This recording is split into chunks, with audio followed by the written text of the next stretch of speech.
Good morning. Thank you so much for joining us on this morning. I am Micheline Davis, Executive Vice President and Chief Corporate Affairs Officer at RWJ-Barnabas Health, the state of New Jersey's largest healthcare system. And to those of you who are joining us by simulcast, we truly want to thank you for being here as well.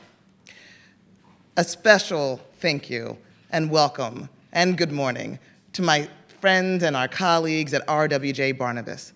As this state's largest healthcare system in New Jersey, we are hosting simulcast viewing parties throughout our system, which really is across the footprint of that great state. The fact that there are so many viewing parties planned across the country today really is a testament to the veracity and the importance of this all-important work. I mentioned just a moment ago that I'm the Executive Vice President and Chief Corporate Affairs Officer at RWJ-Barnabas. There, I am able to drive social impact and community investment across our system's footprint. What I will tell you about that is that that work is aimed at ensuring that our brothers and sisters, our friends, our colleagues, who are members of the ALICE movement, are those who we are truly trying to ensure have a more equitable and brighter future. We're proud to be here today. We've been a longtime supporter of United Way and a member of the esteemed National ALICE Advisory Council. We are joined here today by fellow corporate supporters, Entergy, Thrivent, and OneMain Financial.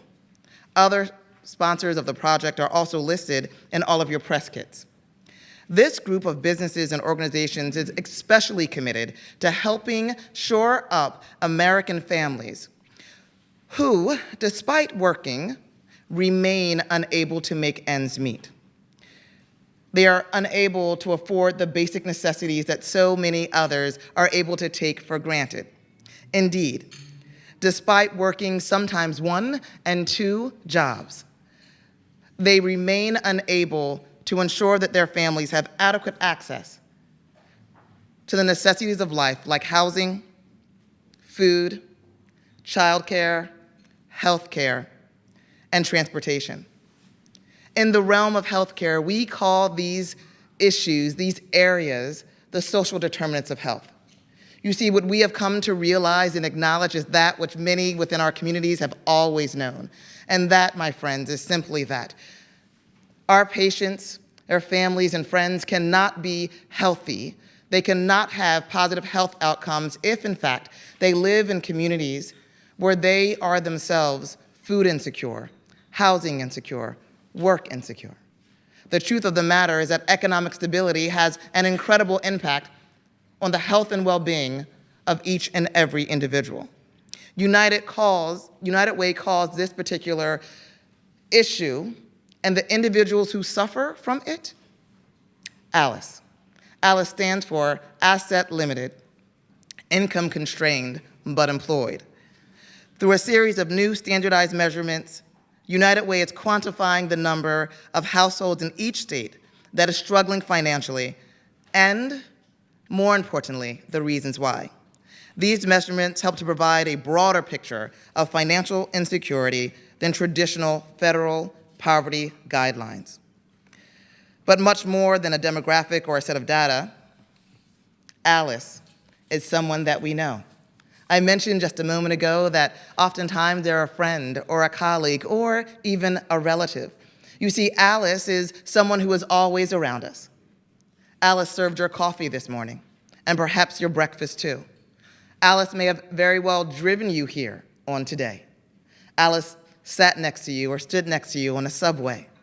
ALICE is everywhere. It is someone who you need, the workers who ensure that we get to live in the manner to which we have grown accustomed. They're cleaning your room right now. They are servicing your family in some way. They are the crossing guard, that bus driver. This new lens offers a fresh perspective and one that challenges conventional thinking about who these families truly are, what they truly look like, and quite frankly, where they actually do live. These are the factors that contribute to their predicament. And why is it that they just don't better their own situation on their own?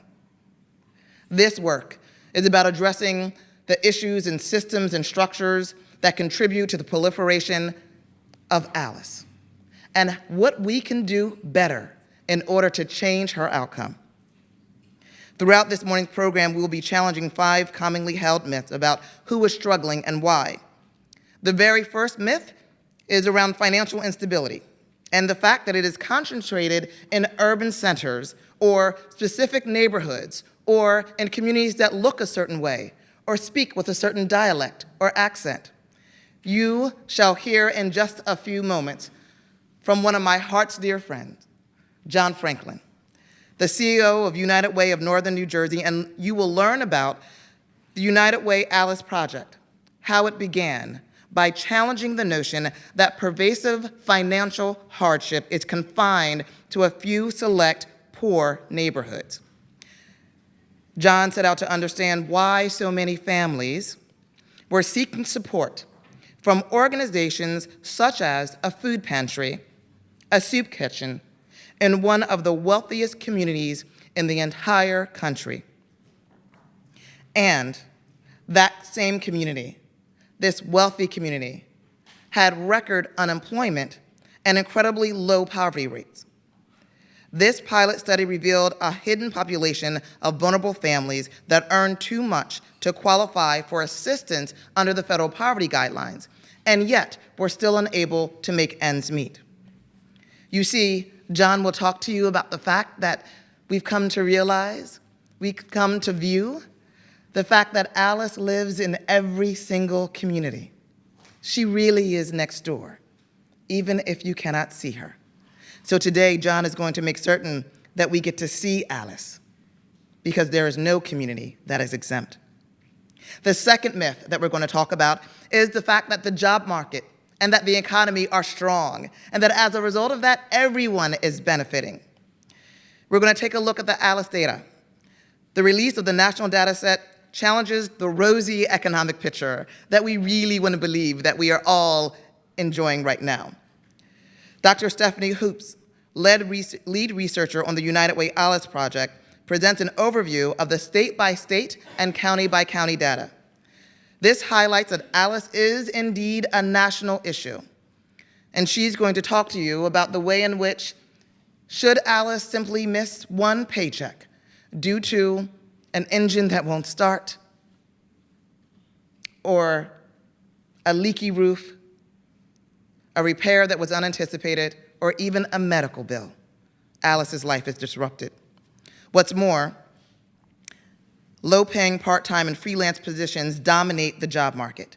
So while, in fact, the economy may very well be growing, these jobs hold Alice in the position that she has been, and then translates that same position, oftentimes transgenerationally, to her children and theirs as well. The third myth is that if only Alice simply worked harder, she could pull herself up by her own bootstraps. That is not the system and the structure that we have built in this country, and so that reality is outside the grasp of our Alice. With the data fresh in our minds, we'll then meet someone who brings these statistics to life. Karen Perham-Lipman is here to make it quite plain that the equation of hard work equaling financial stability simply doesn't work. It doesn't add up. That mathematical formulation is one of yesteryear. Today, Karen may be in a good career, firmly established, and earning enough to meet her family's needs. But her past is never far from her mind or her heart.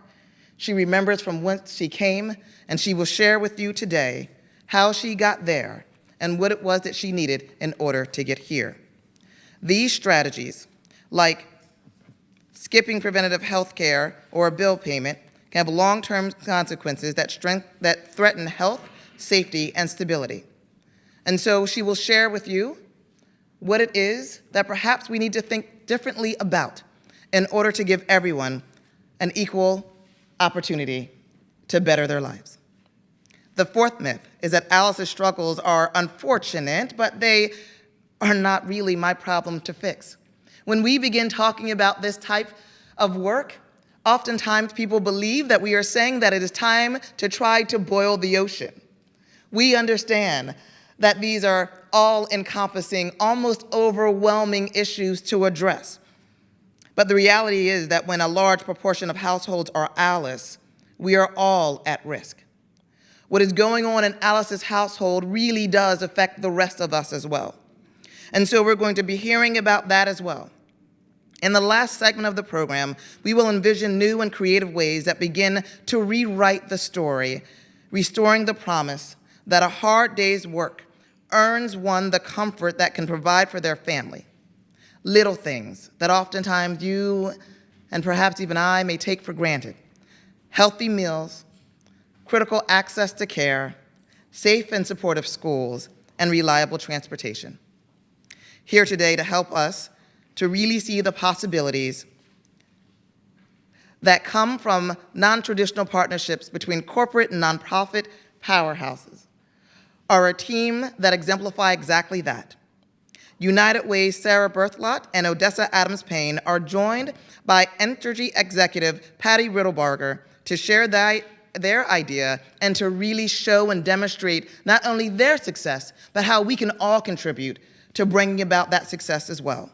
And then finally, our last myth that we want to completely obliterate today is the fact that the issue is so huge that there is very little that we can do to change things for Alice. We do not want you to hear these statistics today, to wring your hands, to shrug your shoulders, and to walk away. Today is a call to action. And so Fred Dietrich will challenge us to think differently and to become more creative, to bring innovation into the aspect of thinking about how do we address these issues, because focusing on this vulnerable segment of the workforce is critical for our future success. Business owners, nonprofits, community-based organizations, all can, and dare I say, are urgently called to do something to help Alice. The risks are really just too great for us not to, and you will hear about that today. In the role that I serve in at RWJ Barnabas Health, I see every single day the impact that economic instability has on Alice families.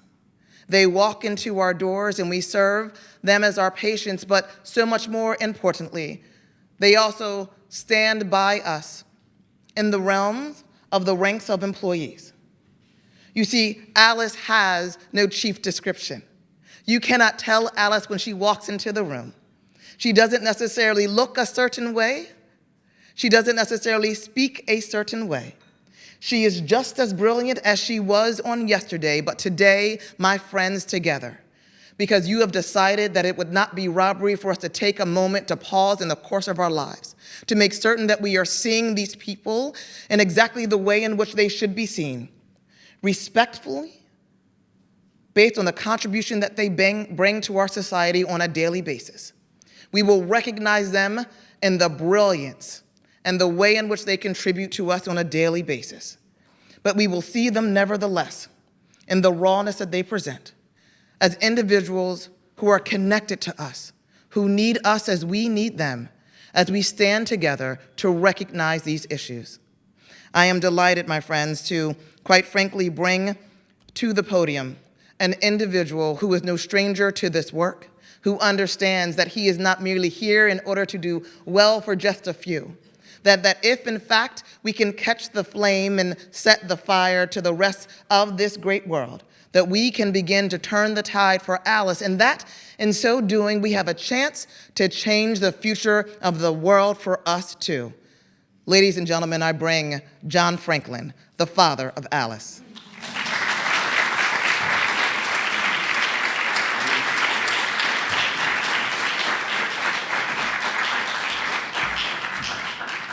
Well, I'm flattered by that introduction. Usually she says I'm her twin brother.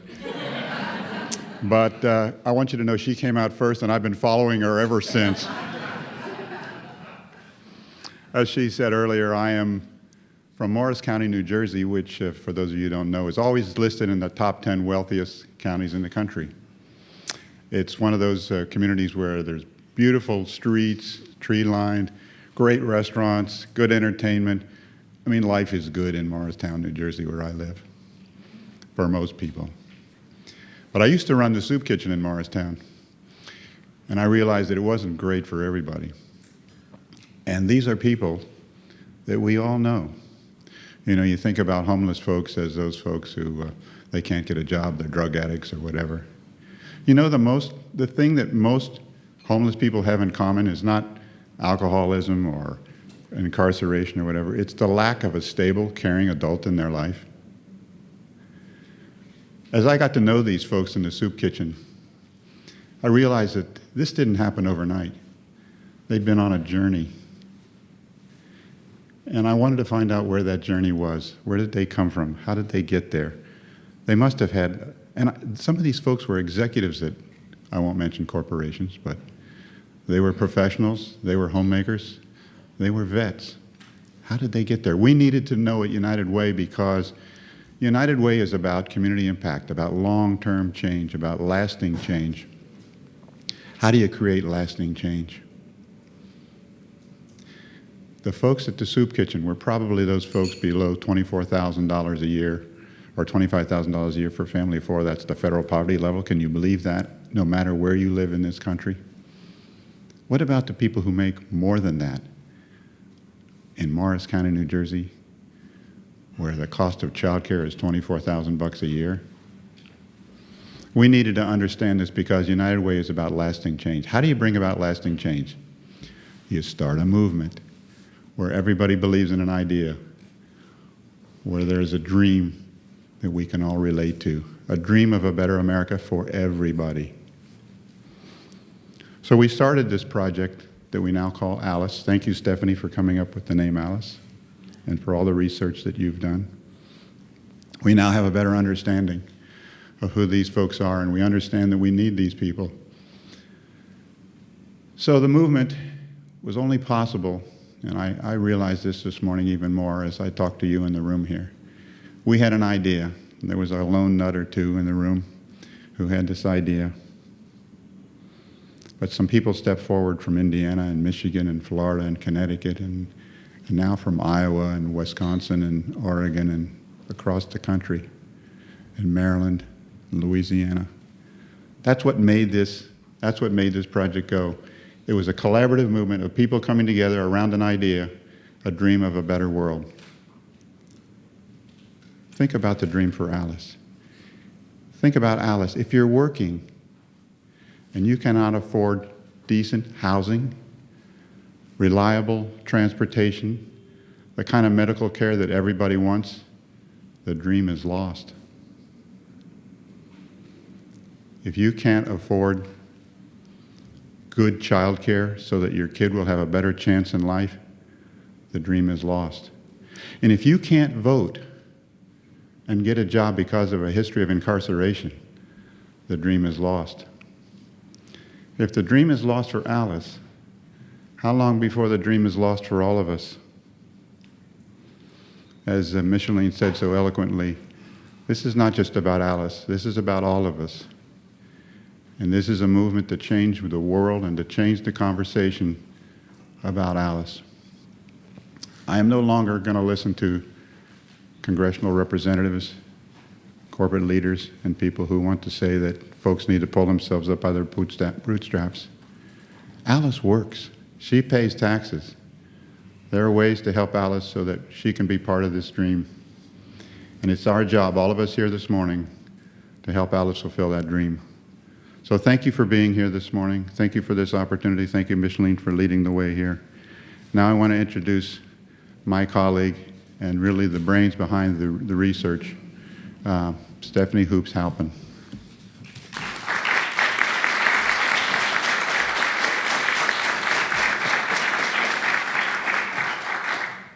Since we created Alice 10 years ago, Alice is asset limited, income constrained, employed. It has been my dream to bring it to the national level. So today I am thrilled on behalf of our amazing research team, our research advisory committees in all the states, and all the people who started using Alice way back when in Morris County and in the states along the way that helped prove its value. So today I am thrilled to share the data for all counties in the US, all 3,007 of them, as well as the national narrative. So today I'm going to briefly show you how we calculate ALICE, what goes into that, and then present some of the highlights from our national findings. So we have two parts of this equation. One is the cost of living, and the other is income. So we calculate at the county level the bare minimum to live and work in the modern economy. And presented here are three budgets, the household survival budget from the Pacific Northwest, who are also releasing their ALICE reports today. So these counties reflect the largest, some of the largest cities in that region, Boise, Idaho, Portland, Oregon, and Seattle, Washington. And the household survival budget is that bare minimum, and it consists of housing, childcare, food, transportation, healthcare, and technology, which in this case is a smartphone. And so in these three counties, the totals range from about 60,000, 70,000, even up to 85,000. Cost of living really varies from place to place. But all of these are well above the federal poverty level for a family of four, which is just over $24,000. So you can see how woefully out of whack that measure is for what it actually costs. And in this case, it's a family of four. Even though this is a different region of the country, I think when you look at these numbers and think about what you spend for your family, these amounts are monthly totals, not weekly. So think about what you spend on housing, food, and you can see that this is a really bare minimum budget. So that's one side of the equation. The other is, what do people earn? What do wages pay in that area? So here again are, from the Pacific Northwest is our example, wages in Idaho, Oregon, and Washington. The percent of jobs that pay below $20 an hour is more than half of jobs in each of those states. Most of those jobs are paying between $10 and $15 an hour. So for reference, if you earn $15 an hour annually, that would be $30,000 if that job is full-time year-round. So just as the cost of living vary between those three places, so do wages. And as a result, the gap in between is where we find ALICE. But before I get there, I want to emphasize where ALICE works. So ALICE works in jobs that are essential to keeping our economy running. So retail sales, cashiers, security guards, mechanics, food preparers, movers, office clerks, as Micheline noted, people that we run into all the time. But a lot of these jobs we know are part-time, and more are becoming on-demand, contingent workforce, so some challenges in that steady income as well. But we need these jobs, and so we have a conundrum. You know, can we afford to live? Can these workers afford to live where we need that work done? So putting these two sides together, before we had ALICE, the poverty level was our best measure of financial hardship. So we were imagining that 14% of households in the US were struggling financially. But that does not match what we see. As John alluded to, there's a lot of people going hungry, going to the food bank, having to make difficult decisions on cobbling together childcare, living far away from where they work. So the reality of what we're seeing was not matching the numbers. So when you measure that cost of living, the actual bare minimum cost of living with income, we find another 29% of households aren't making it. And that's a really different level of magnitude than we had initially understood. So our team is the first to put these two sides together and calculate this for every county across the country. We've worked hard to have a quality, consistent methodology. It's reviewed every 2 years. We have independent research advisory committees in every state where we work.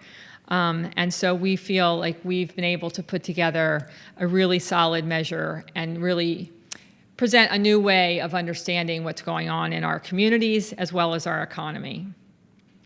So when you add poverty and ALICE together, we have 51 million households in the US who aren't earning enough to support a basic bare minimum budget. That's 43% of households, and that really doubles our initial understanding. So some highlights from the data. We know that ALICE lives in all states. There's variation across our states. The state with the lowest percent of households with income below the ALICE threshold is North Dakota with 32%, and the highest is 49% in Hawaii, California, and New Mexico. I'm going to give a little plug for our website here, UnitedWayAlice.org. It's got some great interactive data, and here's an example. If you hover over one of the states, you can get the details. You click on a state, you can go down and look at the county level for that state. We've also got some really good visuals, further comparisons, so I hope you'll take some time to explore that. Next. In addition to the variation between states, there's also significant variation within states. And this really reiterates the importance that we found of going to the local level. Our basic unit of analysis is the county. And this graph shows kind of the states with the highest and lowest state averages. The blue bars, and so the state averages is the gold diamond. The blue bars represent the counties. And you can see huge range of ALICE within those states. In fact, some of the percentage points, 50, even 60, 65%. And for example, New York ranges from 28% low to a 75% high. And so those state averages kind of mask that variation, which is critical for a lot of policymaking and work that I hope you all are going to be doing. So I wanted to share kind of some of when we step back and say, okay, we've been doing this for 10 years, now we have the data for the whole country. What does that tell us? So there's a couple common things that we found, and then there's some unique things. So the common one is that ALICE is in every community, every county, every state in the country, and working, wants to work, has worked, is a critical component, but where they are able to work isn't enough to support that budget.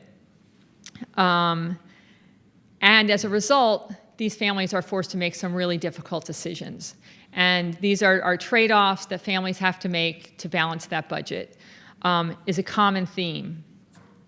But what we also found is that there's not one ALICE profile. There's not one type of ALICE household. There's not one bad trade-off. That ALICE lives in all areas, urban, rural, suburban. ALICE households are composed of, I want to make this clear, men and women, even though we have a woman's name.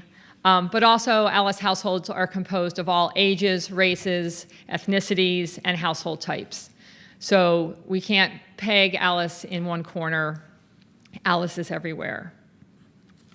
So to conclude, in contrast to some of the positive economic news that we've been hearing recently, our data shows very clearly that there are a significant portion of our community, of our society, that is not feeling this positive economic news.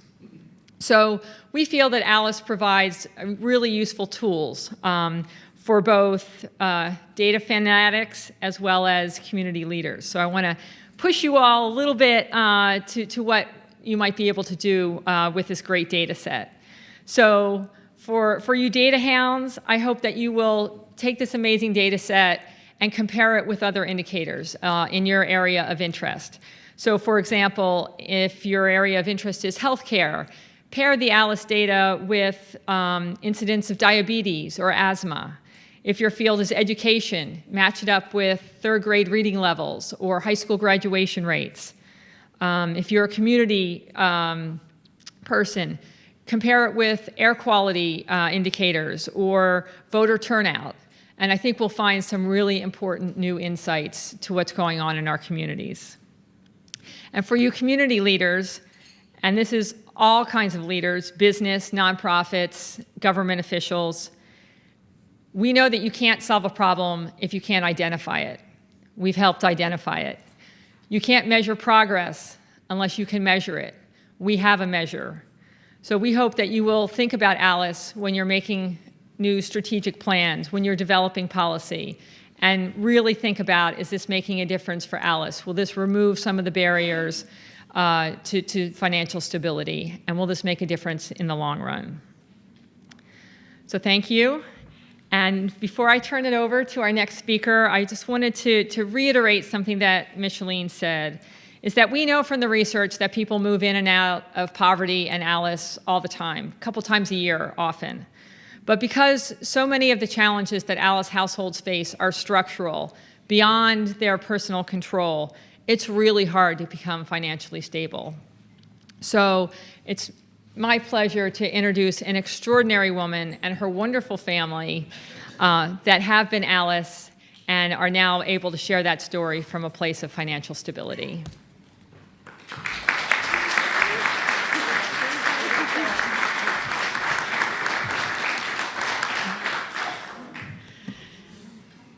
Hi.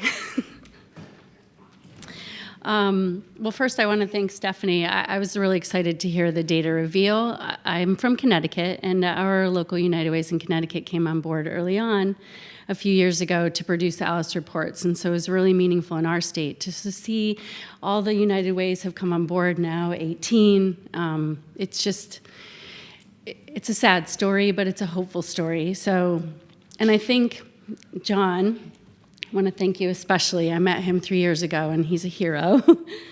And I'm proud to be a part of your movement. And thank you, Micheline, and thank you to the Louisiana United Ways that are here, and all of you. Do I look like an Alice? I guess that's really the big question. And, Micheline talked about it, and so did Stephanie. What does Alice really look like, right? Because Alice is, poverty or the situation of being Alice doesn't discriminate. It doesn't matter what religion you are, how much education you have. As Stephanie talked about, it doesn't matter where you live. There's no discrimination, gender, sexual orientation, it doesn't matter. I was an Alice, and my beautiful boys, Zachary, Alexander, and Nicholas, we were Alice. And I think it's also important to understand, too, that we can be Alice again. And that also means that anyone listening has the possibility of becoming Alice, because the things that put you in that situation can be a divorce, or an illness in the family, or a loss in the family, or addiction. There are any number of things that can happen that are tragic and can put you in a situation of becoming Alice. And Alice does not choose to be Alice, and that's really important that we know that. It's not a choice. So, but what I want to talk to you about is what it was like for us, and what happened for us, and what it's like now. So 12 years ago, I left an untenable situation with my boys, and we started over. And when I left, I was on my way to earning my doctoral degree in research science. I was going to be a scientist. I wanted to vaccinate the world. I had really big dreams, and I had a home and a marriage, and my twins were about a year old, and Zach was 5. And on the outside, it looked fine, but it wasn't. And so I left. I made the choice to leave, but I didn't make the choice to be in poverty when I did. And that was hard, and it was incredibly humbling. And when I think back on it now, I know that doesn't mean that can't happen in the future. And while we're financially stable now, my mother has cancer, and we struggle with things in life that I know many Alices out there do, and many people who are not Alice. So our circumstances could change. And why today is so important is that we can do something for Alice now and Alice future. And that's really important. So I left my home, and I went to Colorado, and at 35, I lived in my parents' basement with my 3 kids. which is, of course, the great step backward that every 35-year-old wants to make. But I'm incredibly grateful to my parents because they helped us in a time of need, and we were there for a few months, and then we came back to Connecticut. And, excuse me, we moved into our home, and it was nearly in foreclosure, and it was in shambles, and I had $200 in my pocket my dad gave me, and a toolbox he bought me, and some food he put in our fridge, and we had no money, and I had no job. And I was terrified. And we walked around our house, and I was trying to figure out, what do I do? How do I solve this situation? And actually, it was Zach who we walked into our guest room where my mom would periodically come stay with us, and there was no furniture in there, and it was empty. And I said, Grandma's not going to be able to come stay with us. We don't have any furniture. And he said, God can live in our guest room. He doesn't need any furniture. And I have a very strong faith. I know there's probably a lot of Alice out there who has a faith of their own, and that's an important part of our story. But I'll tell you, if you're looking for God, he lives in our hearts, and he lives in our guest bedroom too. But so I want to ask you guys to close your eyes. And I know people are listening in places that are in warmer climates, so I want you to use your imagination. But I'm going to talk to you about a day. So I want you to close your eyes, and I want you to picture it's January in the East Coast. And the temperature's about 9 degrees, and you're in your house, and you're all bundled up in jackets and sweaters and wrapped up in blankets because it's freezing cold. And you just got your 3rd shut-off notice in the mail from your electric company. Your house runs on oil for heat, and the average cost is $2.38 a gallon, so you can't fill up your tank because that would be nearly $700. Somehow you found yourself in an adjustable arm mortgage, and every month when you pay the bill, it just keeps rising. And then your well pump died, and to fix it is more than $2,000 for the repair, so you don't have running water. And then, of course, you scraped together a few $100s and you bought groceries for your fridge. And then there was a huge storm in the East Coast that caused an electrical outage, and all that food spoiled. And you're skilled and you're educated. You maybe went to college, but you can't find a job in your field. Rejection followed by more rejection. There are moments when you're questioning all your decisions. And you reach out and you call temporary agencies, and all of a sudden you get a call and they tell you, I've got a job for you. It pays $12 an hour. There's no benefits, there's no health insurance. And you have kids, and while one is in kindergarten, your other 2 are younger and require full-day daycare. And in Connecticut, that's upwards of $1,600 a month. So I wonder if you feel like this tightness in your chest and a lump in your throat, and if your stomach feels queasy, and if you feel fear creep into your thoughts about all your decision making. Because if you can feel what that feels like, that was a day in the life for us when we were Alice, and those things were actually our reality. And that's a lot. That's a really bad day. But that doesn't mean any one of those things happening isn't terrible for Alice, because one of those things can take Alice over the edge and make it impossible to figure out what to do next. So that's not to say that I didn't do everything I could to fill up our lives with great happiness and joy. My guys are awesome. And so when I talked with them about if they remembered what that was like for us, I know the twins said, Mom, we were babies. But Zach mentioned to me a story of remembering when I used to say, oh my gosh, we're going to have breakfast for dinner. Isn't that exciting? And they loved it. And what he didn't realize is that we were getting WIC checks that made it possible for us to get Kix and Cheerios. And so breakfast for dinner was a whole lot of cereal. But it was exciting, and it was different, and it was unusual. And for me, it was a way to make something great out of an unfortunate circumstance. We still have breakfast for dinner now, but now we have pancakes and eggs and bacon and hash brown. But, breakfast for dinner is good for an unbirthday day, a blue day, a Monday, so I encourage you to try it. So despite our hardship, I have parents that raised me to try to give back in the community, and I've always had a spirit of volunteerism. And so even when we didn't have much, we always tried to do what we could to help others, because my parents taught me that there is always someone whose circumstance is more unfortunate than my own, whatever that is. And so the great thing about our community is they reached out and helped us, and it means a lot to be able to give back wherever we can. And so in service, I met this woman, Katie, in the community, and she gave me a United Way 211 newsletter. And she said to me that they could help someone like me. And when I first took the newsletter, I didn't call. I put it in my pocket. I was too ashamed. I was humiliated. I felt embarrassed about the situation we were in, and I didn't want to ask for help. And there's a lot of Alice, I think, who feels that way. But I also wanted to do the right thing for my boys, and so that overpowered my fear of that shame, and I called. And the woman who answered the phone when I called United Way 211 was so compassionate and had so little judgment. And when I called her, I over-explained and she listened, and I cried and she listened. And I tried desperately to help her understand my situation, and she patiently listened. But she connected us to WIC and food stamps and helped us to apply for energy assistance and all these things that I didn't know existed. And those were the things that helped us to get back on our feet.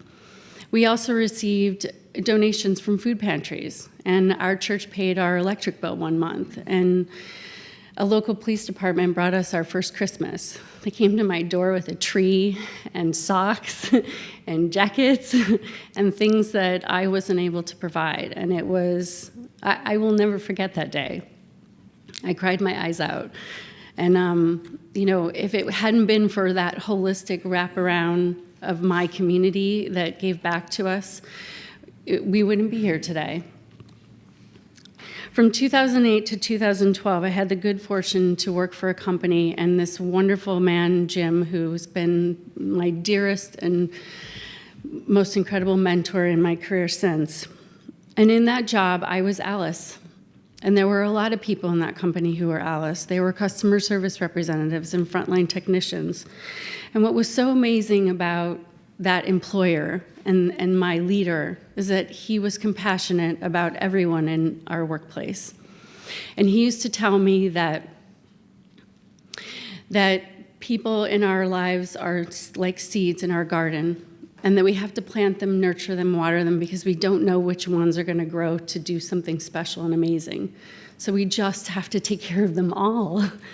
And then we end up with this beautiful garden, and those are the people and relationships in our lives that we have a sphere of influence over. So water everyone in your garden because you don't know what they're going to become and what they can do, like the Johns of the world or the Stephanies.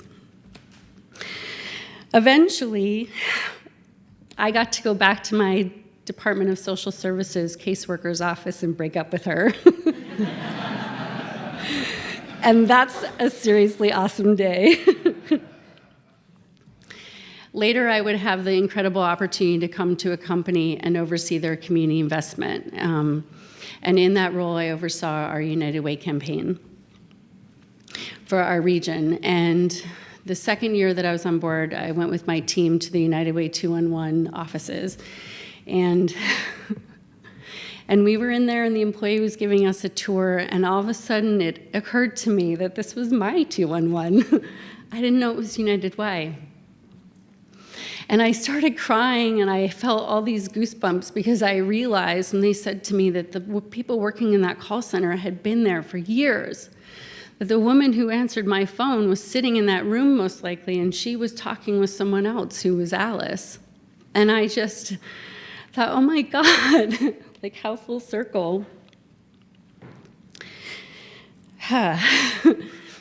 It's been a number of years since we were Alice, and I am still passionate about giving back. And if you ask my local United Ways, I'm a bit of a volunteer junkie. I served on our local Hartford-based United Way of Central Northeastern Connecticut's Regional Advisory Board, and I'm a reader, and we volunteered for a number of their literacy events and things that we can do to give back. And I serve on the Easter Seals board locally, and I'm a big sister in Big Brothers Big Sisters at Nutmeg, Big Brothers Big Sisters, for 6 years. I have this amazing she's a part of our family. But what's even more awesome is that my guys have the spirit of volunteerism. And when the Parkland tragedy happened, my twins were really moved by that and worked with their local school and their principal and the superintendent to host the walkout at their school. And we volunteered for the March for Our Lives. And to see them, feel inspired to want to do something meaningful, it's awesome. And Zach, he just finished his first year of college at Baylor University studying biology pre-med with a 3.93 GPA.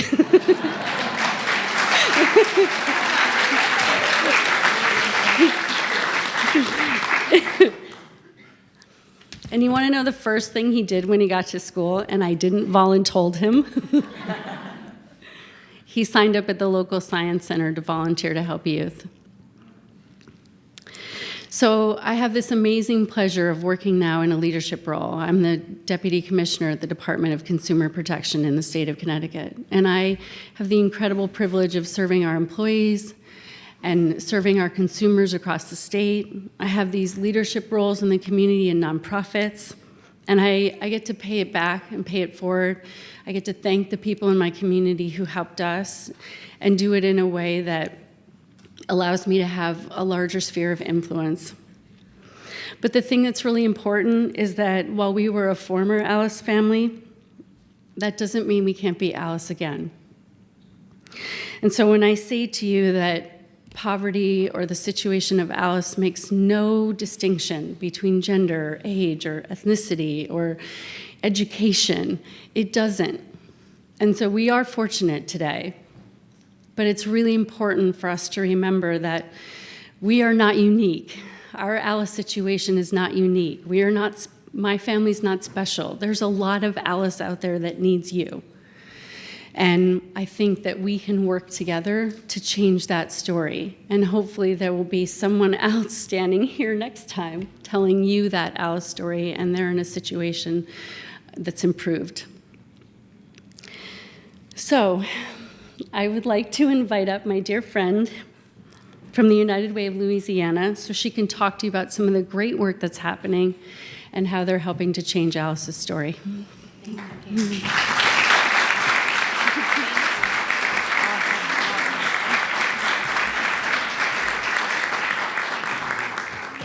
Thank you, Karen. Thank you for sharing your story. It's certainly a story of hope and resiliency. And seeing your boys with you today, I can't help but to think about how grateful I am to be part of this movement and how proud I am that the Louisiana United Ways are partners in this work. Intuitively, we know in Louisiana that there's a 19% federal poverty rate, but we know that that really doesn't tell the story of hardship in our state. And so before the Alice data, our intuition was all we had. As a result of today's release, we now know that in Louisiana, 464,000 families, 1,000 households, meet the challenges today that Karen once faced. Living above the poverty line, but not earning enough to cover the most basic of needs. More than 1 in 4 Louisiana households work in jobs that truly keep our economy humming, but every single day, as mentioned prior, they make very hard choices just to make life work. Choices between food for the family table, gas for the car to get to work, medicine for the illness, and parents making choices about the quality of childcare they can afford for their babies. There's so many Louisiana families that walk this tightrope with such great courage, such great hope and grit. However, we all know that with one setback, they're vulnerable. One emergency, one natural disaster, one car repair, one unexpected illness could take away all of the security that Alice has worked so hard to sustain. I want to make note that today's release, the data, comes to us from 2016. In the year 2016 in our state, a majority, if not nearly all, of the parishes of our state experienced, whether it was the spring or the summer, catastrophic and historic flooding.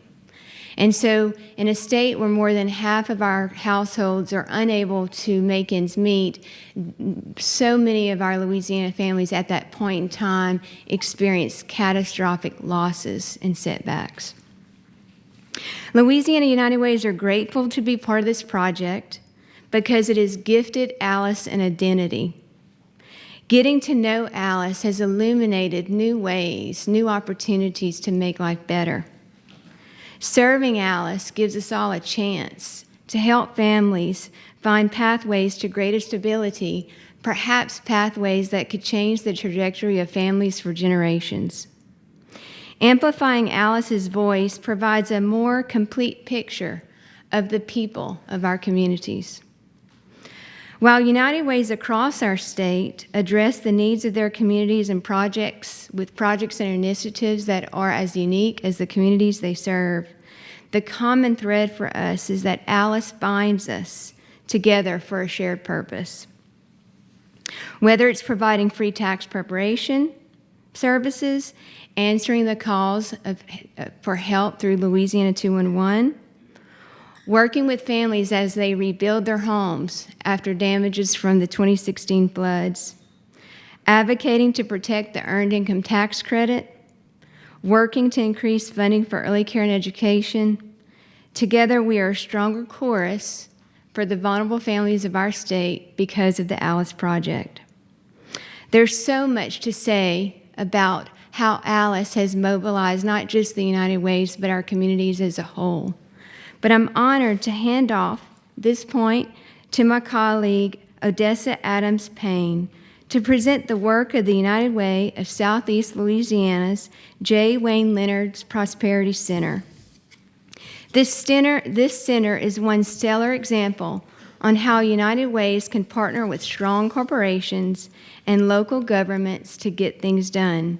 In this case, to remove barriers that keep Alice and those living in poverty from realizing their potential. And to think back on some of the words that Karen shared, perhaps the answer to many prayers. This center is named in honor of the former Entergy Corporation Chairman and CEO, Wayne Leonard, for his generous personal contribution and for serving as a champion for underprivileged customers during his years of leadership before his retirement in 2013. The Entergy Corporation has also played a role in helping to make Louisiana's participation in the United Way Alice Project possible through their financial support. All of us in our state are grateful for their partnership in Alice through every step of this journey. So without further ado, I would like to invite my colleague Odessa Adams Payne to please come forth and share the story.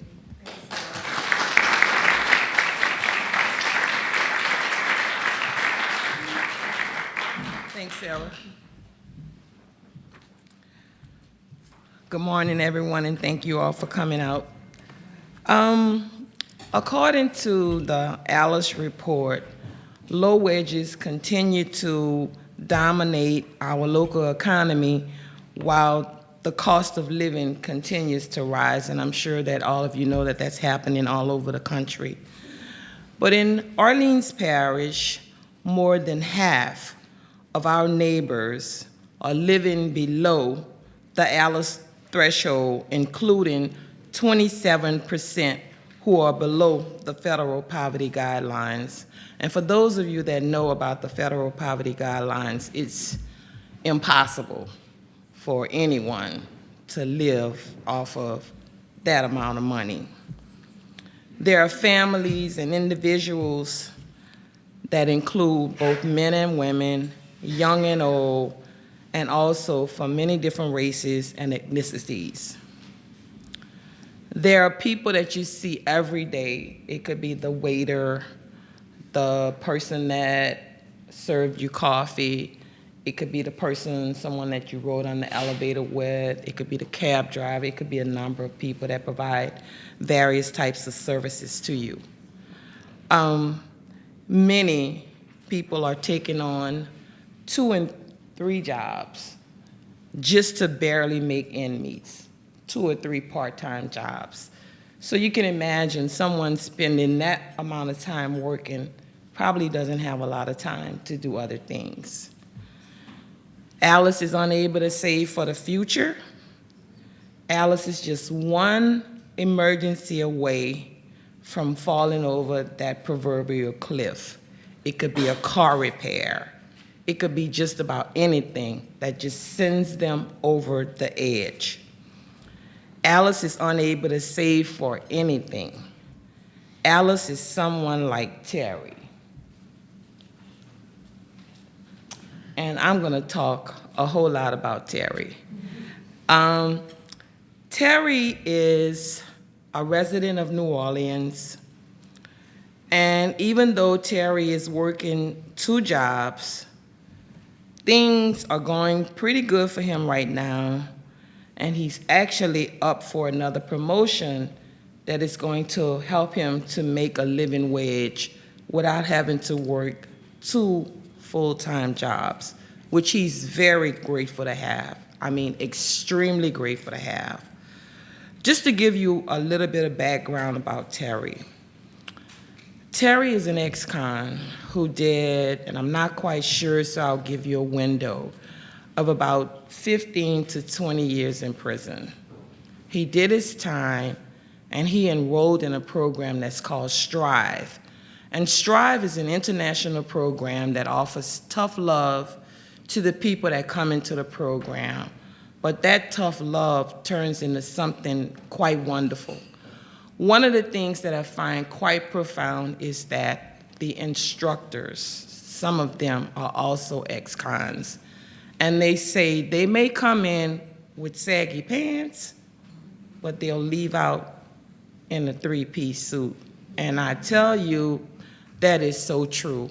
It is one of the most awesome programs that I have ever seen in my entire life. It is absolutely wonderful. It focuses on workforce. It partners with companies who are willing to give ex-cons a second chance. And one of the things you hear the employees talk about all the time is how great these employees are. Terry got hired at the hospital, and in a very short period of time, not only did he have 1 full-time job, they offered him another one simply because he went beyond. He went in as a patient transport, and Terry noticed that the wheelchairs were just a little bit dirty. So Terry cleaned them all. And so he set a pace for other employees, and that led to another job. Terry has been so impressive that they're now offering him a 3rd job that affords him to make that living wage. It's kind of difficult to imagine just 18 months or 2 years ago that Terry could barely do anything. He had no job, he had a fiance, and he had a daughter that he really, really loved. And without these second chances, many of the people that come to the Prosperity Center would not be able to do the things that they do without these second chances. So that's where our Prosperity Center comes in. And Mr. Leonard, can't say enough about him, not just Mr. Leonard, but Patty as well, and I'll talk about Patty a little bit later as well. She's wonderful. Mr. Leonard was very generous in his donation, but before I get to that, Michael, our president and CEO, came up with some money. We gotta open this Prosperity Center. So Michael found $50,000, and we had a little bit more money. And what we wanted to do was, we wanted to make this place special. We wanted the Prosperity Center to be a place where people would come in and feel proud about being there and feel as though the people that made this possible really wants them to come there and really get something out of it. But not only is it a gorgeous place, we do some really, really, really great things in there. We do financial education, we do one-on-one coaching, we do credit counseling, we do credit coaching, we do benefit screening. We make sure that people have access to affordable loan products, affordable financial products. We have an individual development account project. We do free tax preparation services. We also do some other things. We're bringing in some legal services to help people to get records expunged. So we're very deliberate and very thoughtful about the services that we're providing. We want it to be holistic, and it has been integrated into the workforce piece. So it's 3 legs to the stool, and without those 3 legs, it will not work.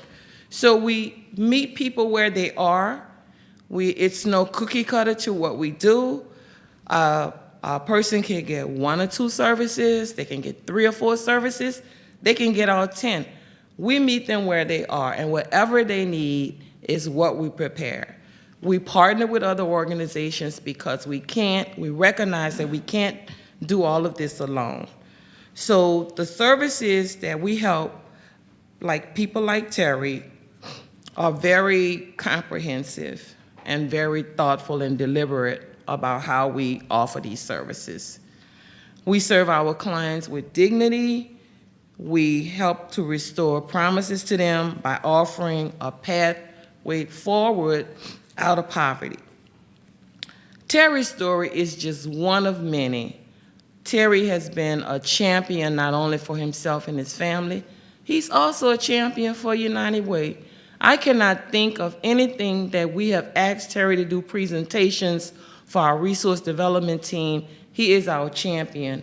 Terry got off track for a little bit because of the love that he had for his family, and realized that he had gotten back on track and was very, very sorry about what he did, but he did it out of love. But what we did was we called in the family and we said, if you want Terry to be successful, then you're gonna have to help him.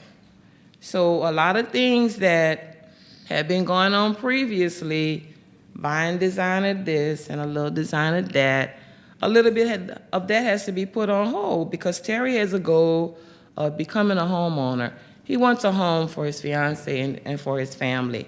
Terry's back on track, and in about 3 or 4 months, he's gonna become a homeowner. And we are very, very, very excited about that. Terry's credit score increased by 50 points in 3 months. And in less than a year, his credit score went from about 4-something to almost 700. We do some amazing stuff. We really, really do. Pat ourselves on the back for that.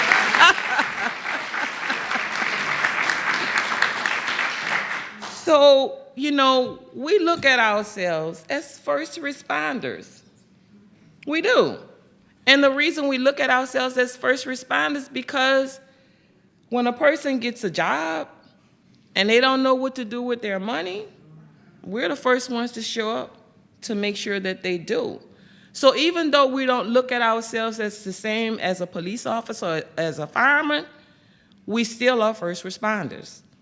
We get them when they get those jobs and don't know what to do with that money, whether it's income tax money or money from a job. We help them learn how to budget it and learn how to do all of that stuff. So our mission is to make sure that people are financially stable and that they're prosperous tomorrow. When the center opened its doors in November of last year, we were so proud, and we've been able to do some amazing things for that. And before our first year anniversary, we realized that we were gonna have to serve over 2,000 people, and just during this tax season, we prepared over 1,000 returns our first year out the gate. Isn't that amazing? But I cannot leave this stage without giving Patty Rigobar and Entergy all of the props that they deserve. They have supported our work from day one. I came to United Way in 2007, and Patty has supported all of the work that we've done, our individual development account, the work that we do around VITA, a huge donation to our Prosperity Center. I can't say enough good things about her and her company. They have been absolutely awesome. So without further ado, I would like to bring Patty up right now.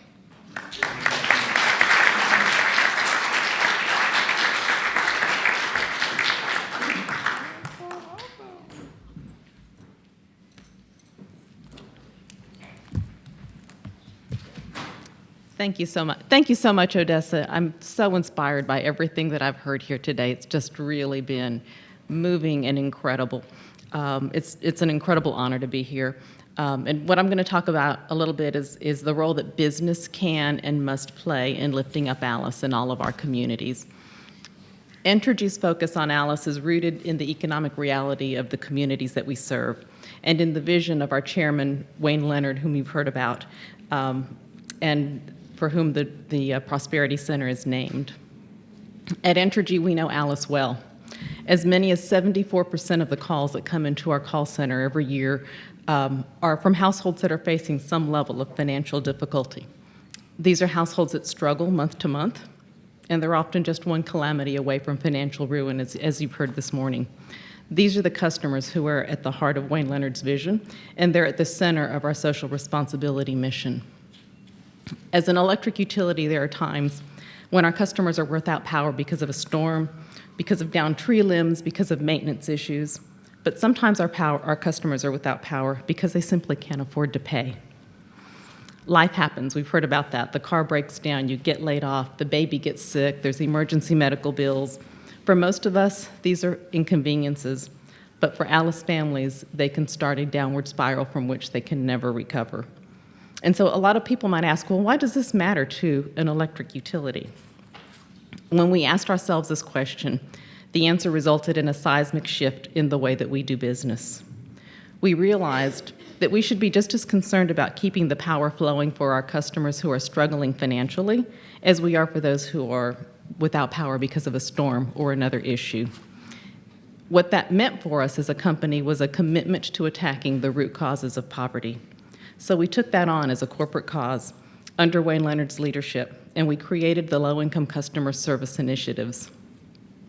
As we started down the path, we heard many of the Alice myths that we've heard about today, namely that Alice's struggles are the result of poor individual choices, and that there's really little that business can do about it. But we proved the skeptics wrong. Alice matters deeply to our business, as she should for all businesses, because when Alice suffers, we all suffer. Poverty has a destabilizing impact on the economy, and that impacts mom and pop businesses as well as Fortune 500 companies. So what can business do about it? I'm going to offer 4 practical ways that companies can get involved. We can begin by recognizing that Alice is in our workforce. Offering competitive wages and benefits is a given for companies like Entergy that choose to be an employer of choice. But even so, from time to time, we know that there are times when we have employees who find themselves in a position where they need help. When that happens, we partner with United Way and other organizations 211 to facilitate referrals and services to programs that exist to help Alice. We've done this numerous times in our company. There's been many times when United Way and other nonprofits have been able to help us help our own employees who are struggling. But the key to that is that you have to support United Way, and we do so through our workplace giving campaigns and through corporate giving, because unless the services cannot be provided if the funding is not available. So the funding has to come first, and then the services will be there for your folks who need them when they need them. The second way that businesses can help is through investments in workforce development that equip Alice with the skills that she needs to land a living wage job. At Entergy, we created a 5-year, $5 million initiative to provide workforce training to equip unemployed and underemployed adults for high-demand, high-wage jobs in our communities. The third way that businesses and corporations can help is by partnering with organizations and causes that have established track records for success in lifting up Alice families. At Entergy, this has meant galvanizing our efforts around the Earned Income Tax Credit. EITC is the nation's most effective poverty alleviation program, but as many as 20% of the people who are eligible don't get the refund that they've earned and deserved. This led Entergy to create our signature program, which is Entergy EITC Super Tax Day. Every year, we partner with the IRS, United Ways, and other local nonprofits across our service area to sponsor some 300 volunteer income tax assistance sites in communities across Arkansas, Louisiana, Texas, and Mississippi. Since 2009, we have helped more than 111,000 low-income customers file for and receive $195 million in EITC refunds.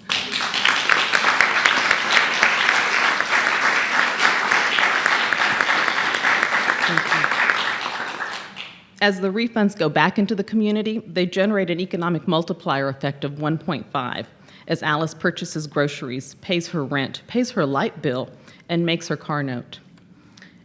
And the fourth way that businesses and corporations can help Alice is through supporting sound public policy at the local, state, and federal level. This can take the form of advocacy as well as education. Next week, Entergy is hosting a poverty simulation on Capitol Hill. The simulation is a bipartisan program sponsored by Representatives Kennedy, Byrne, Beyer, Smith, Richmond, and McGovern, all across both sides of the aisle. The purpose of the program, which is presented in partnership with Catholic Charities, is to provide opportunities for members of Congress and their staffs to walk in the shoes of an Alice family.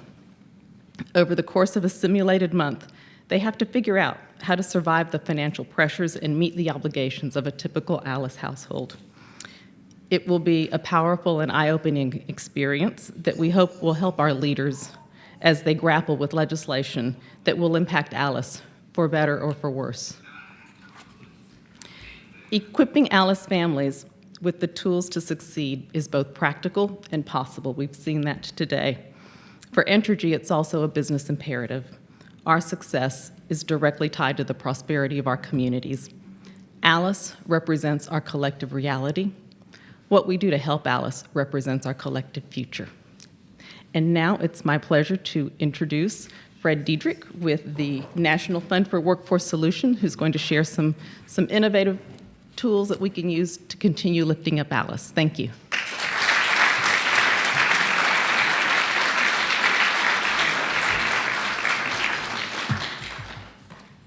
Thank you, Patty. Just my luck. I get to follow the father of Alice and 6 brilliant women. This is going to be challenging, very challenging. I think what Patty just laid out also took pretty much my entire conclusion about what we need to do, and it won't hurt to repeat what she's talking about, because I do think that what she gets at is exactly the kinds of things that we have to ask the business community to do, and we have to bring in our community leaders to help them along with that. The journey for us, the National Fund for Workforce Solutions, in our relationship with Alice, actually started in the National Press Club right here. 2007, a group of national foundations announced that they were going to create the National Fund for Workforce Solutions and invest $5 million a year over 5 years, $25 million, to generate new ways of doing workforce development in communities across the United States. What had happened was that the Ford, Casey, Rockefeller foundations had made lots of investments around developing opportunities for workers to get jobs. They had invested a lot of money in training and education and helping people figure out where they had to go to find work. And they were not happy with the results. They were not happy because they didn't see that their investments led to a trajectory in which these workers had a family sufficient wage. And they said, why are we doing this if it's not working, us not getting people out of poverty? So they looked around the country and they said, maybe there's other ways of doing this that are more successful. And so they looked at a group of efforts going on in Boston. It's called SkillWorks, out of the Boston Foundation. And what was going on there was that a guy named Angel Bermudez had pulled together a group of funders in the Boston region, and they had started talking to each other about the investments they were making in workforce development. And they had come to the conclusion that each of them were making the same mistakes over and over again, that some of them had invested in this group and they hadn't produced very good results, and yet a year later another foundation invested in this group, and they said, this is crazy. But what they did decide to do was to say, you know what, our problem is that we are not spending enough resources on understanding what industry needs. We are spending a lot of our time dealing with what the worker needs and what the job seeker needs. And that's exactly where our hearts go, right? We want to help people who are in need succeed. But without understanding what industry needs, you can't make smart investments in workforce development. It's just not possible. So the foundations looked at that. They looked at similar work going on in San Francisco. At the time, I was Deputy Secretary for Workforce Development in Pennsylvania. And we had developed something called our Industry Partnership Investment Strategy, in which we took state dollars and invested in organizing industry partnerships in all kinds of sectors: manufacturing, healthcare, transportation, construction, IT, et cetera. And the goal there was really, you know, pretty simple, but very difficult to execute. The idea was that if you're going to understand industry in a deep way, you can't do it by just having a survey. You can't do it by, having a focus group once a year. What you actually had to do was have a relationship with a group of employers from that industry who got together on a regular basis and helped you understand the now and the future of that industry. What skills were going to be necessary? What were going to be the occupations that were going to be there, or the ones that were going to disappear?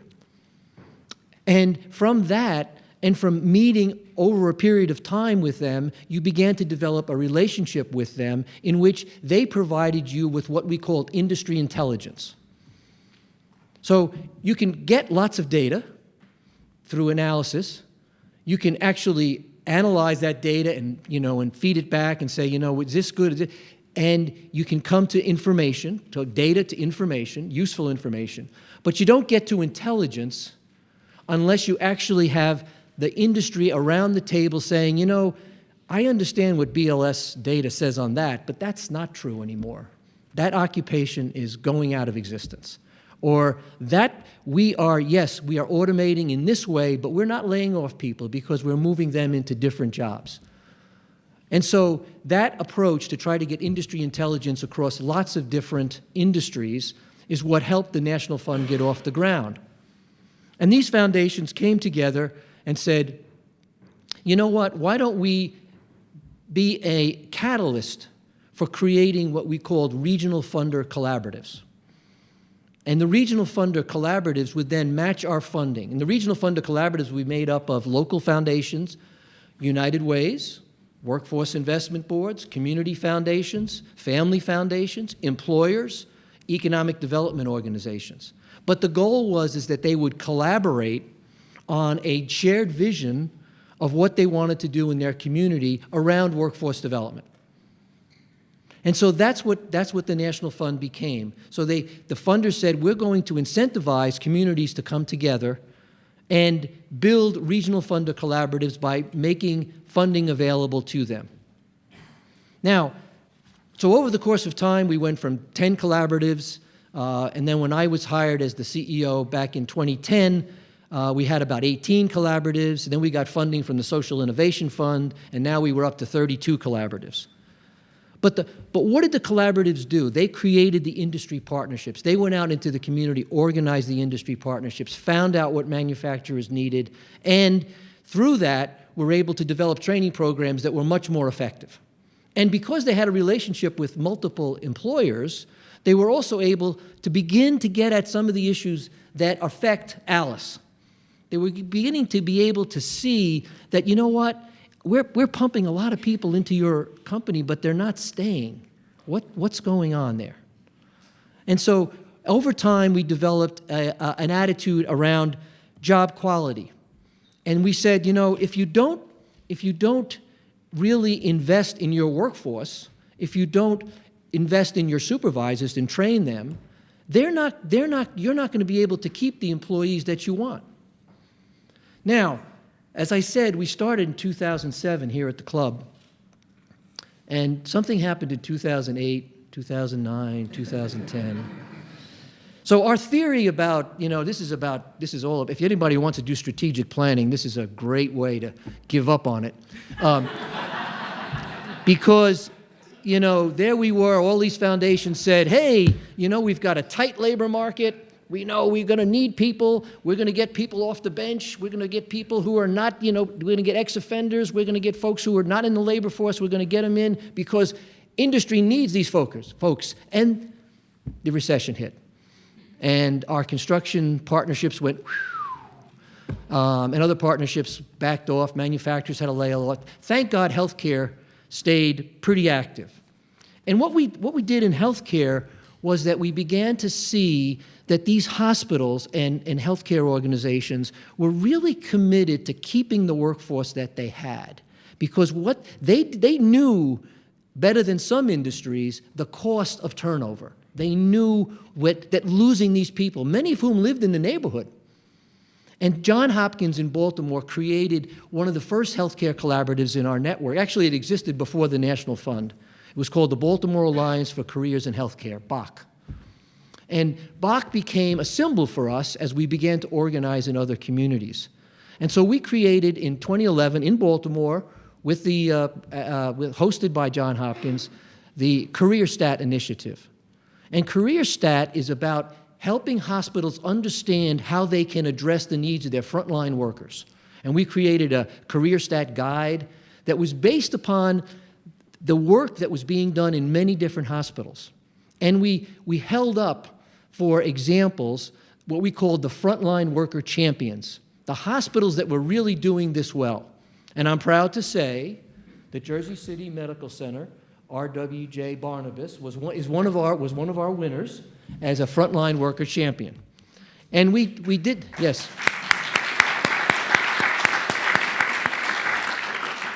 And we did this across the country, and I'm going through all of this because it relates to the issue about what do we think we need to do to help Alice. What we learned in the course of all this was that it's very, very important. Investments in training work. Alice wants to advance in her opportunities. She wants to move from a patient care technician to an LPN to an RN. She wants to become a supervisor. She wants to become an assistant store manager. So one of the solutions is to keep talking about investments in workforce development, which is what Patty talked about, what Entergy is doing, and what I'm sure many of the members of the ALICE Advisory Committee are also doing. Because when corporations invest in their own workforce and then take their funds and invest in other opportunities, you can see many good results. I think the other thing, of course, is that what we have to do with the ALICE reports is that we have to take them into our communities and organize around the idea of a shared vision about where we want our community to go. We cannot simply say there's going to be a little bit of effort here and a little bit of effort here. We have to use it as a catalyst to make sure that people come together. And that shared vision is very, very important. We have to identify where ALICE is working. We have to go to those, we have to find out those companies. Where are you working? So these statistics are great, but we want to say, are they working there? Are they working at the University of Pennsylvania? Does University of Pennsylvania really care about the wages that are being paid by their third-party vendor? Do they care that they have Alice's working there? That they care that, the minimum wage in Pennsylvania is $7.25. You work for a whole year, 40 hours a week, 52 weeks, and you make $15,000, right? So we have to make sure that the ALICE reports become a way to generate responses from the corporations that are in our communities, but not just the corporations, but all businesses. We want to raise it up, and we've seen that. We have seen it in many of our communities when we sit down with folks and we say, this is what it takes to survive here in Louisville, Cincinnati, Mobile, Alabama, Greensboro, North Carolina.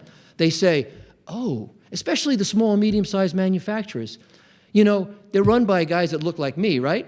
And so they're like, well, in the 50s, $8 an hour was pretty good, And I'm like, yeah, that's right. In the 50s, $8 an hour. And if you use the inflation calculator, that would be $25 an hour now, right? And it's incredible. Their eyes, they say, we can't find people to work for us. And then we look at their wage scale. They pay $12 an hour. And we go, of course you're not going to find anybody to work for you, you know? And besides, you want everybody that looks like you guys, the people around the table. You're not looking for people. You're not looking for women. You're not looking for people who are diverse. All you're looking for is that, 24-year-old white farmer who doesn't exist because he's gone off to MIT, right? So we have to bring that message. We also have to talk to all companies, and I'm going to get the 1-minute sign soon, so I'm going to hurry up here. We have to understand that even the companies that are doing well, what we have found, we had a hospital in Cincinnati. They paid their wages, they paid their people very well. But we asked them, what about your suppliers? What about your vendors? And so they began to think about that. And they said, well, yeah, So in their next bid for a $50 million contract, they said, we want you, as you bid, to tell us about your turnover. We wanted you to tell us about your diversity in your workforce. Woohoo! Man, did that cause a problem? People said, oh, you mean it's not just about the lowest cost and the fast? No, it's about the fact that we believe that you, as a supplier and a vendor, are going to be better for us if you treat your workers well. And that's really important. So now, let me just wrap up by saying that this is incredibly important work. I think it's one of the most important things going on in workforce development today.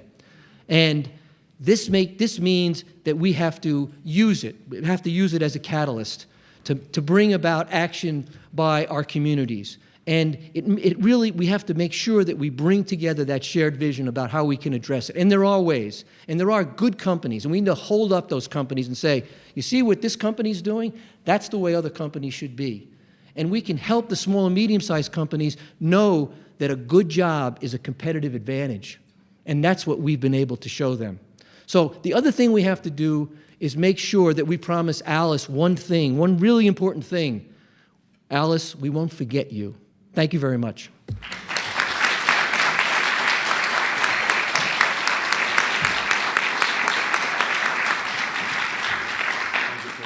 John Franklin, there you go.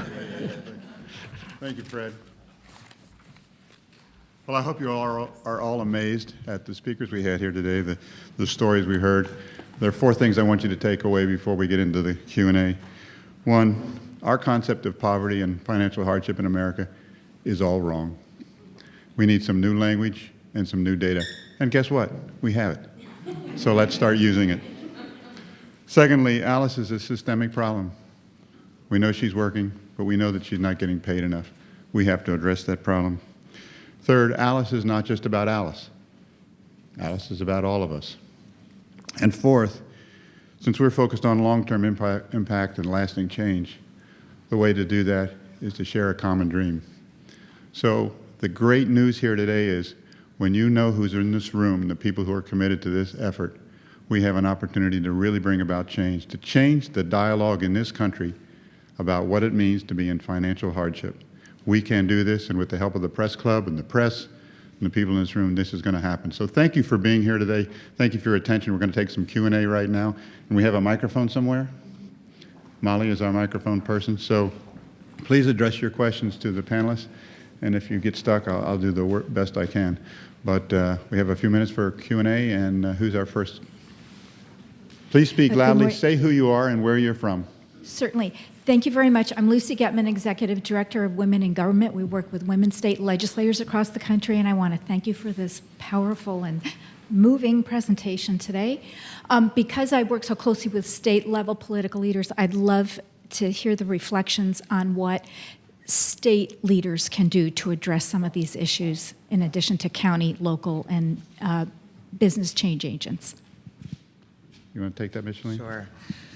Thank you so much for the question. I think that really what so much of this work, and quite frankly what this data does for us, is it does exactly that what you were seeking, right? So it gives us all of the evidence base that we need in order to properly submit articles of legislation at the state level that help to create a much more equitable future, right? So quite frankly, as you know, every time there's a bill that's dropped, there's a bill comment that needs to come out with it as well, a statement around, so what does this mean? How does this impact the workforce, the environment, and other things? I think that one of those things is something that you heard a moment ago around really the issue of the minimum wage.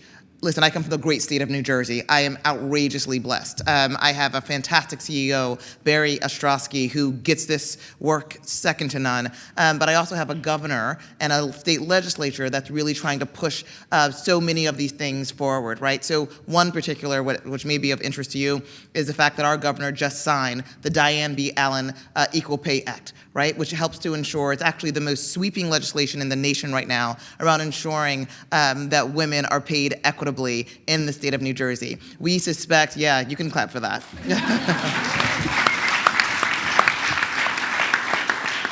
That, however, was actually an initiative that was started within our legislature and quite frankly was passed nearly 8 times and just simply was not signed by their prior governor. We're lucky to have Governor Murphy now who fully understands that. But certainly he's also been having a series of really discussions around, since his campaign, around really making certain that New Jersey raises its minimum wage, right? Other types of legislation at the state level, like earned sick leave, which has just passed and been enacted in short order in the state of New Jersey as well. Yeah. So I'm even happy to speak further with you offline after this. I think that there really are an entire cadre of things that can be done in every state across the country. And certainly having women legislators lead the conversation is certainly the recipe to getting it done. Thank you, thank you. Any other questions in that area over there where the microphone is before we move across? Over there? Please announce your name, please, and where you're from. Yes. Hi, my name is Nora Delury, and I'm Delury Strategies, formerly directed faith-based and neighborhood partnerships at the Department of Agriculture. I wondered if you looked at, in the ALICE study, if you looked at the intersection between ALICE and rate of utilizing SNAP or food stamps, and also if anyone in kind of in workforce development has utilized any SNAP employment and training programs or funds to yes, you're good. I know someone would bring up SNAP today. Thank you for that. Stephanie, you want to address that? So in terms of the utilization, we know that not all ALICE families qualify for SNAP, so that's a real challenge that they are just over that eligibility limit, and so are forced to use other means to fill in that gap. It's one of the tough trade-offs that ALICE families have to make. The budget is based on the USDA Thrifty Food Plan, which is the same eligibility as SNAP, so it's that really bare minimum. I think one of the biggest issues going on right now in workforce development are the Medicaid waiver issues, where Kentucky is requiring anybody on Medicaid, an able-bodied person on Medicaid, to work 20 hours a week, and they're not, Medicaid money cannot be used for training. So it can be used for wraparound services, but not for training. And now, of course, the Farm Bill is right in Congress right now, and that's going to require that people on food stamps, work at least 20 hours a week. Now, of course, most people don't realize that almost everybody on food stamps is already working, but some of our politicians down here don't seem to have that understanding. And if you don't provide, our sites have used SNAP E&T for training, absolutely. Yes, but in some states, it's pretty important. It's not easy to make it work because the states often have a challenging formula for how to make it, to implement it. But the states are where the battlegrounds are on a lot of this workforce development. Governors that lead and point out the importance of the number of ALICEs in their state that's very important. They can make investments in workforce development. They can do different. They can not apply for a Medicaid waiver and throw more people into the workforce where the jobs are not that good, because most of these people are going to get jobs at wages that are very, very low. One other thing just related to the food piece, we're working with the community colleges in Morris County and Somerset County. They're actually starting food banks in the colleges so the kids can go to school. I mean, that's really, really sad. Another question out there?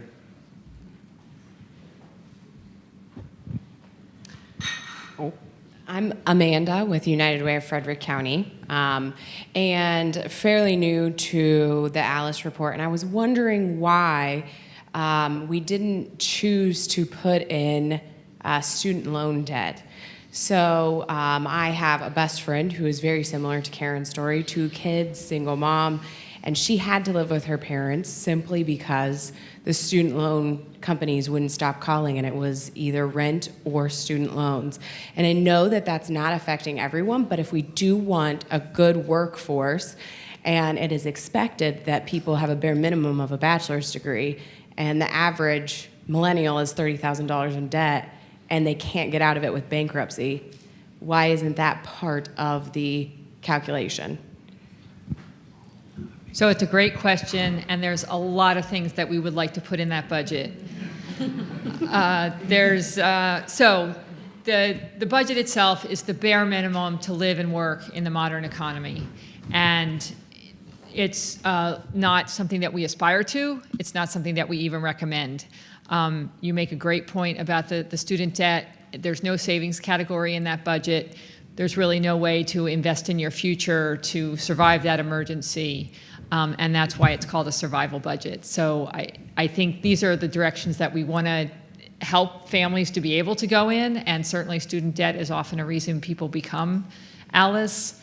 So it's got to be something on our radar screen. Good question. One thing some companies are doing is they're offering assistance with student loan debt for their employees as one of the benefits that they are offering, and they're seeing really, really good responses from potential employees who are able to benefit from that. And another thing that your friend may want to do, if she's got more than one student loan, would be to consolidate them. That will bring down the cost of it tremendously. And there's also a student loan forgiveness program that people can be eligible for after they work at a nonprofit organization for 10 years. That program started, I think, in 2007, and there have not been a lot of people to utilize it simply because it's kind of convoluted. So those are 2 options that it's convoluted. Because if you call the place that holds your loan, they can't tell you how the forgiveness program works, but it's all over the internet. If you go on Consumer Financial Protection Bureau's website, the application is there, all of the information is there, but to actually get it done and get that process started, but it is out there. And it first came out for first responders, police officers, firemen, teachers, and now it's open to people that work at nonprofit organizations as well. It includes civil service roles too, so people who are working in civil service roles have that opportunity as well. And I know through our local Department of Consumer Protection, we will guide that information for folks to look that up as well, because we understand the importance of what that means to have college loan debt. And I will tell you, I have a lot of college loan debt. As part of my Alice story, I mentioned Jim, my mentor, and one of the things he did for me as an Alice in his company was help me re-believe in myself again. And that meant I decided to go back to school.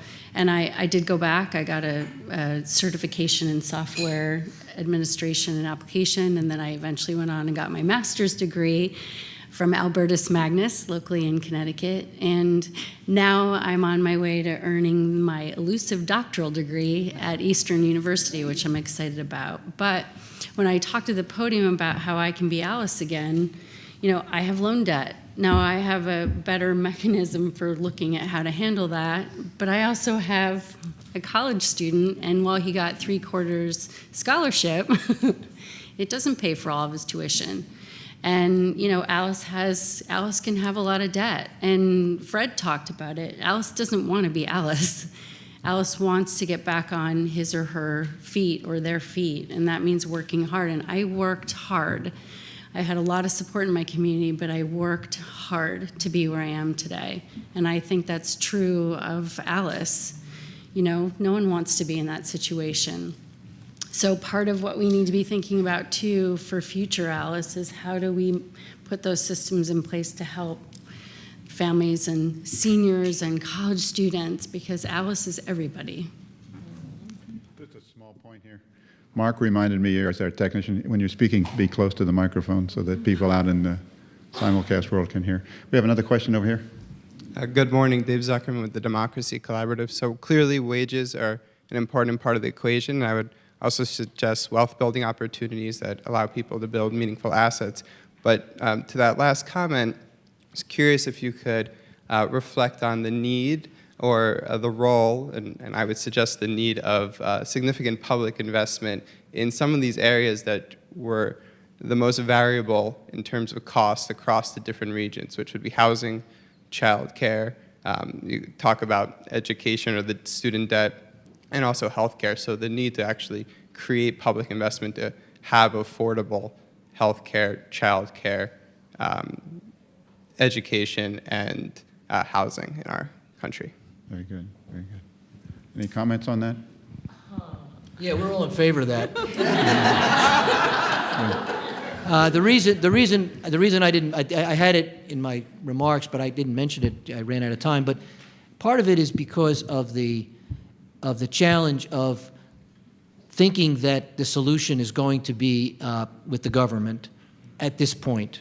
And I'm not saying, I think that at various times, maybe not this administration, but maybe in the future, there can be a moment when we begin to invest. And that's why I talked about the states, because the states are recognizing the importance of these investments. But yes, we need good housing. We need, childcare is a huge, huge issue. People jump around and saying, oh, we got lower workforce participation rates.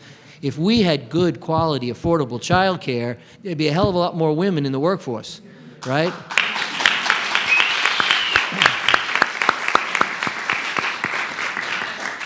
We got time for one more question. Who's got a brilliant question in their mind here? Yes, right up here, up front.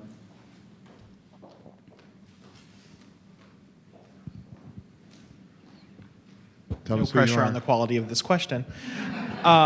So we all know that the fight Tell for us who you are first, please. I'm sorry, my name is Mike Bellis. I'm the executive director at United Way of Charles County, just south of the district. We know that the fight for 15 is a common term. We hear a lot of folks talking about the fight for 15. However, $15 an hour still doesn't get a family out of being Alice. What specific policy measures should we be pushing for on a local, state, and federal level? Obviously United Way is fighting for increased EITC and increased VITA funding. But what are some other measures that perhaps we're seeing on the bleeding edge of success, and where else can we have success outside of the fight for 15?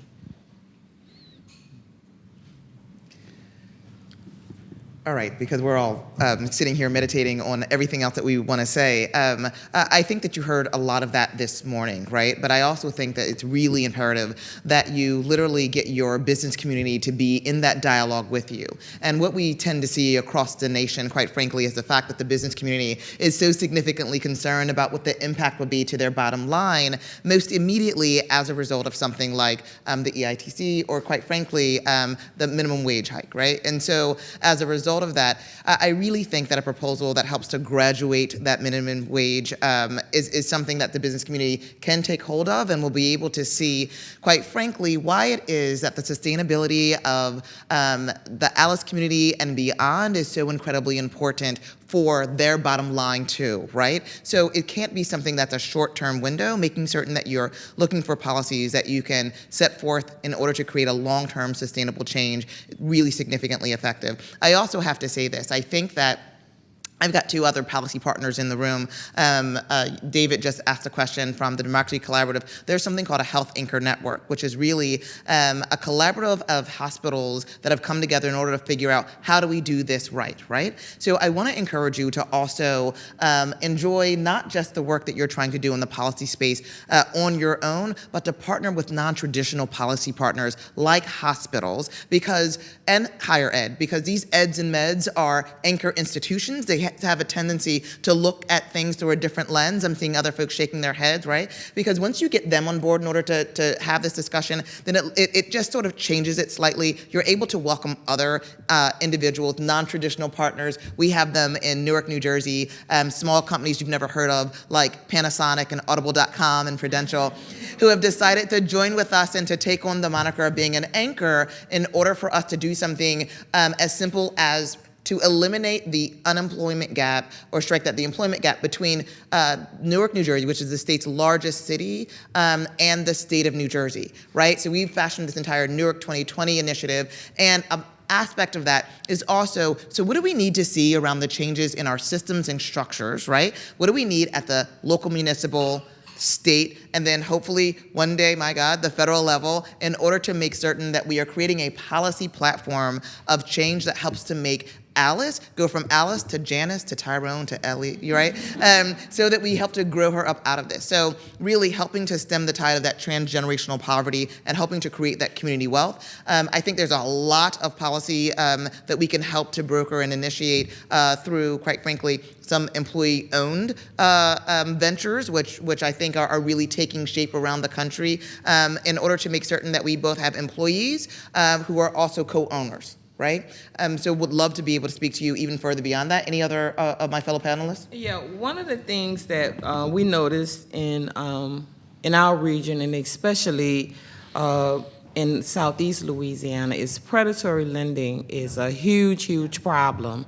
And so that's an advocacy issue that is really, really big down there. And what we recognize is that employers are recognizing that they have employees that have financial problems tied to predatory lendings that are affecting their productivity.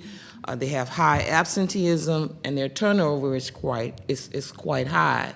So one of the strategies that we're trying to work on is to get employers to invest in programs that can help their employees get rid of those predatory lending practices, and in turn, it will cut down on their turnover and also their costs. So everything works out. Everybody's happy with that. You have employees that are now not missing a lot of work, not spending a lot of time worrying about financial problems, and you have employers that are happy because their turnover is not as high and they're not spending a whole lot of money on training. So there are different strategies that you can use to join these forces together, but be a little bit more comprehensive in looking at where some of these problems stem from. So I want to thank our panelists today. We have Fred Diedrich from the National Fund for Workforce Solutions, Patty Redelberger from Entergy, thank you. Odessa, I just love your first name, so I'm going to stick with that. Sarah Berthelot from the State Organization for Louisiana United Ways. Karen Perham-Lippman, my old friend, who's got her Alice story for us today. Stephanie Hoops, our head researcher, and my good friend Micheline Davis. And I want to mention, too, that Micheline and Patty from Entergy and RWJ Barnabas have sponsored this event today, so special thanks to them. And thank you all for being here today and your interest in this.